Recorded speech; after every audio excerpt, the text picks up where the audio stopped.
যিসকল আত্মসহায়ক গোটৰ মহিলাসকলে মহিলা উদ্যমিতা অভিযান আঁচনিৰ ফৰ্ম লাভ কৰিছে সেইসকল আত্মসহায়ক গোটৰ মহিলাই ভিডিঅ'টোত ক্লিক কৰিছে যদি অনুগ্ৰহ কৰি ভিডিঅ'টো স্কিপ নকৰি প্ৰথমৰ পৰা শেষলৈ চাই থাকিব কিয়নো যিসকল আত্মসহায়ক গোটৰ মহিলাসকলে 10,000 টকা পোৱাৰ ফৰ্ম লাভ কৰিছে সেইসকল আত্মসহায়ক গোটৰ মহিলাসকলৰ কাৰণে অসম চৰকাৰে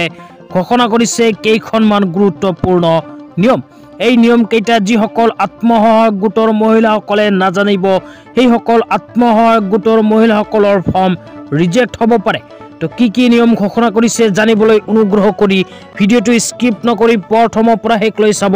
আৰু মোৰ চেনেলত নতুন হলে প্লিজ চেনেলটো সাবস্ক্ৰাইব কৰি মোৰ লগত থাকিব আৰু ভিডিঅ'টো শ্বেয়াৰ কৰি আপোনালোকৰ বন্ধুবৰ্গক চোৱাৰ কাৰণে সুযোগ প্ৰদান কৰিব তো আপোনালোকে মোবাইল স্ক্ৰীনত চাব পাৰিছে অসম চৰকাৰৰ ফালৰ পৰা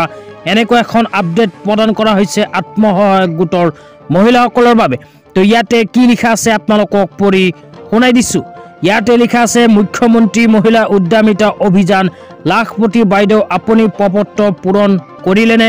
যিসকল আত্মসহায়ক গোটৰ মহিলাসকলে প্ৰপত্ৰ পূৰণ কৰা নাই সেইসকল মহিলাই ভিডিঅ'টো স্কিপ নকৰি চাই থাকিব আৰু ভিডিঅ'টো ভাল লাগিলে অনুগ্ৰহ কৰি শ্বেয়াৰ কৰি দিব তো প্ৰপত্ৰ যিসকল মহিলাই পূৰণ কৰা নাই সেইসকল মহিলাৰ কাৰণে কি নিয়মৰ কথা চৰকাৰে উল্লেখ কৰিছে এতিয়া আপোনালোকক জনাইছো এক নম্বৰত কোৱা হৈছে যিসকল আত্মসহায়ক গোটৰ মহিলাই ফৰ্ম লাভ কৰিছে সেইসকল আত্মসহায়ক গোটৰ মহিলাসকলে 3, 4 আৰু 5 মাৰ্চ তাৰিখে জমা দিব লাগিব নিজৰ ফৰ্ম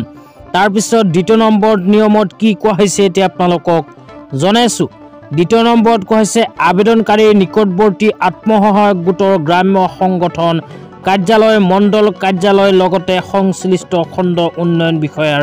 কাৰ্যালয় তো এই কেইখন স্থানত আপোনালোকে নিজৰ ফৰ্মখন জমা দিব লাগিব তাৰ পিছত 3 নম্বৰত কোৱা হৈছে সম্পূৰ্ণৰূপে পূৰণ হোৱা বাঞ্ছনীয় তো আপোনালোকে ফৰ্ম ফিল আপ কৰাৰ সময়ত সকলো কেইটা অপচন কিন্তু পূৰণ কৰিব লাগিব অন্যথা আপোনালোকৰ ফৰ্ম ৰিজেক্ট হ'ব পাৰে তাৰ পিছত 4 নম্বৰত কোৱা হৈছে গুৰুত্বপূৰ্ণ দিশ তো গুৰুত্বপূৰ্ণ দিশ কেইটা হল অমৃত বৃক্ষৰ ফটো স্বাক্ষৰিত সংকল্প পত্ৰ ব্যৱসায়িক পৰিকল্পনা লগতে আবেদনকাৰীৰ ফটো তো এই কেইখন কিন্তু গুৰুত্বপূৰ্ণ দিশ তাৰ পিছত কোৱা হৈছে নাকচ অসম্পূৰ্ণ প্ৰমাণ পত্ৰ যিসকল মহিলাই নিজৰ ফৰ্মখন ফিল আপ কৰাৰ সময়ত সম্পূৰ্ণকৈ ফিল আপ নকৰিব সেইসকল মহিলাৰ ফৰ্ম কিন্তু ৰিজেক্ট হ'ব তাৰ পিছত কোৱা হৈছে জমা দিবলগীয়া নথিপত্ৰ কি নথিপত্ৰ জমা দিব লাগিব এই বিষয়ত কোৱা হৈছে সদস্যাৰ ফটো আৰু অমৃত বৃক্ষ আন্দোলনৰ সময়ত ৰোপণ কৰা গছপুলিৰ প্ৰপত্ৰ লগাই দিব লাগিব তো এই কেইখন প্ৰমাণপত্ৰ কিন্তু আপোনালোকৰ প্ৰয়োজন হ'ব ফৰ্ম ফিল আপ কৰাৰ সময়ত তাৰ পিছত কোৱা হৈছে ব্যৱসায়িক পৰিকল্পনা আৰু বেংক পাছবুকৰ প্ৰথম পৃষ্ঠাৰ প্ৰতিলিপি প্ৰপত্ৰৰ লগত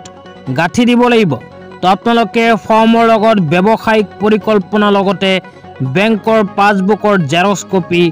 জমা দিব লাগিব আৰু যিসকল আত্মসহায়ক গোটৰ মহিলাসকলে ফৰ্ম ফিল আপ কৰাৰ সময়ত কোনো অসুবিধাৰ সন্মুখীন হৈছে সেইসকল আত্মসহায়ক গোটৰ মহিলাসকলে